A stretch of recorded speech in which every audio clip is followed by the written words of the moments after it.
musulmon kishini islom safidan chiqarib qo'yadigan ba'zi bir narsalarni eslatib o'tamiz. Shirk bilib olishimiz kerakki, la in ashrakta la yahbatanna amaluk. Shirk amali sodir bo'lgan kishining amali habata bo'lishiga shak shubha yo'q. Alloh subhanahu va taolo Habibul alamin Rasululloh sallallohu alayhi vasallamga xitob qilib, agar siz shirk keltirsangiz, amalingiz habata bo'lishiga shak shubha yo'q deyapti. Boshqa odam hech qanday Allohga yaqinligi yo'q. Kim bo'lishligidan qat'i nazar. Walau ashraku la habita anhum ma kanu ya'malun. Agar shirk keltirishsa, qilgan amallari habata bo'ladi. Islomni safidan chiqarib qo'yuvchi amallarning bittasi mana Allohning ibodatidagi shirk. Alloh subhanahu va taolo innalloha la yaghfiru an yushraka bihi va yaghfiru ma duna zalika liman yasha. Alloh o'ziga sharik qilinishligini kechirmaydi. Undan boshqa gunohni xohlagan bandasinikini kechiradi. Innahu man yushrik billah faqad harrama Allahu alayhi al-jannata wa ma'wahu an-nar wa ma lil-zalimin min ansar. Kim shirk keltirgan bo'lsa Allohga, Alloh unga jannatni harom qilgan. Uning joyi do'zax. Bunday zolim bo'lgan mushriklarga hech qanday yordamchi yo'q.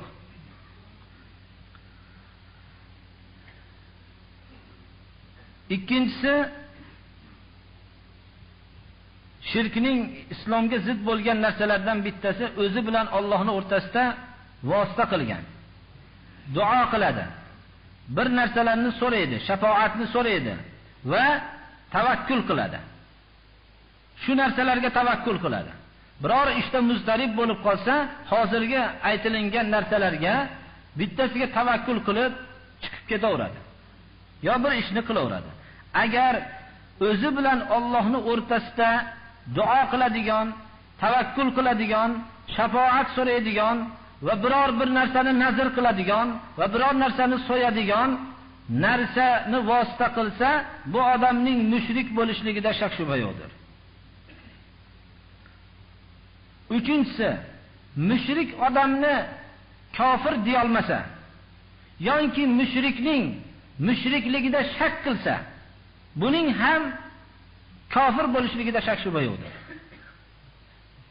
Chunki Alloh subhanahu va taolo kofir bo'ldi dedi. Allohning so'zini da shak qilgan bo'ladi, yoki nauzubillah inkor qilgan bo'ladi. Kofir bo'lgan odamning bir amalni qilsa kofir bo'ladigan bo'lsa, shuni muayyanatan ko'rishlik bilan bu odam kofir bo'ldi shu amal bilan deydi. Shunda shak qiladigan bo'lsa, yoki inkor qilsa, buning ham kofir bo'lishligida Allohning so'zini inkor qilganligi uchun shak shubha yo'qdir. To'rtinchisi, Payg'ambarimiz sollallohu alayhi va sallamning yo'lidan boshqa yo'l Rasululloh sollallohu alayhi va sallamning yo'lidan komilroq desa, yoki Rasulullohning sollallohu alayhi va sallamning hukmi Rasululloh sollallohu alayhi va sallamdan boshqaning hukmi Rasululloh sollallohu alayhi va sallamning hukmidan yaxshiroq desa, Allohning hukmini, Rasulining hukmini boshqalarning hukmidan past bu, balki qoloqlik desa, bu qolib ketgan narsa desa, kofir bo'lishiga shak shubha yo'qdir. Rasululloh sallallohu alayhi va sallam 5-inchisi, olib kelgan yo'lni yomon ko'rsa, Alloh tushirgan narsani yomon ko'rsa, karih ko'rsa, buning ham kofir bo'lishligida shak shubha yo'qdir. Zalika bi annahum karihu ma anzalallohu fa ahbata a'malahum. Shu vaqtda amali habata bo'ladi. Alloh tushirgan Qur'onni yomon ko'rsa, Rasululloh sallallohu alayhi va sallam olib kelgan yo'lni yomon ko'rsa, bu odamning kofir bo'lishligida shak shubha yo'qdir. Amali shu soatda habata bo'ladi. Rasululloh sallallohu alayhi va sallamning dinidan biror narsani, 6-inchisi, Alloh subhanahu va taolo mu'minlarga qilgan savob va'dasini, kofirlarga buni qo'rqitgan va'id azobini masxara qilsa, Allohning oyatini, Allohning oyatlarini, rasulini masxara qilsa, kofir bo'lishligida shak shubha yo'qdir. Qul abillahi va ayatihi va rasulihi kuntum tastahzi'un la ta'taziru qad kafartum ba'da imanikum.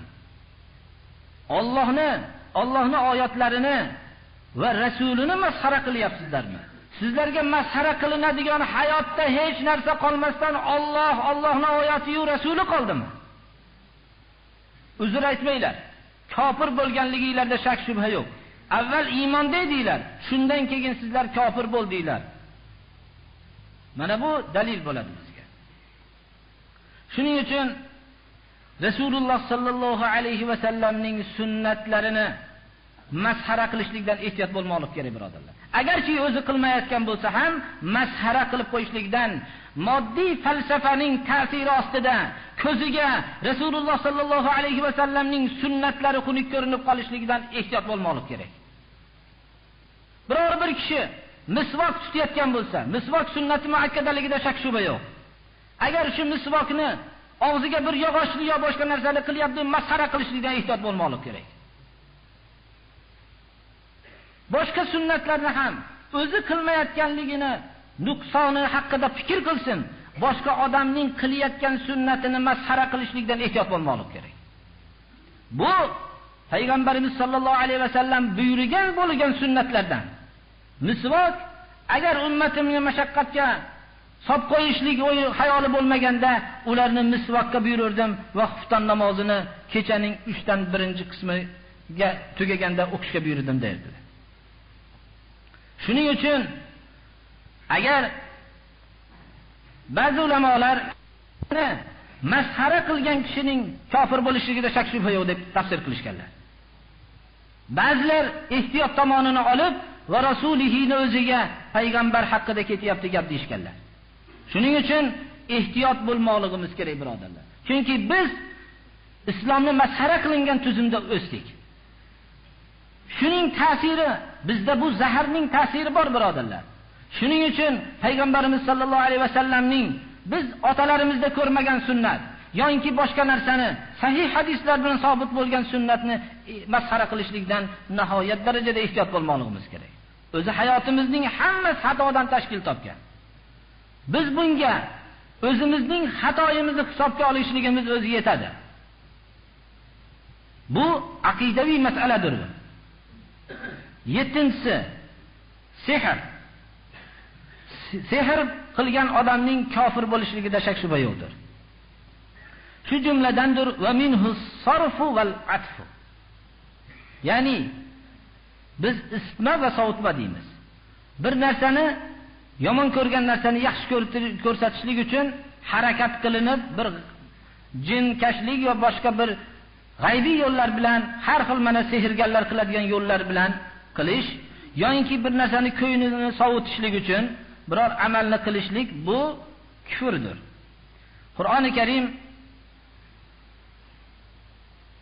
va ma yu'allimani min ahadin hatta yaqula innama nahnu fitnatun fala takfur deb mana shu oyat bizga dalil bo'ladiki, sehr bu kufrligida shak shubha yo'qdir.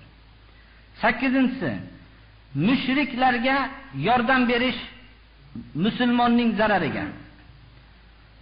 Musulmon kishini zararlanadigan suratda mushrikka, kofirga yordam berishlik bu kufrdir.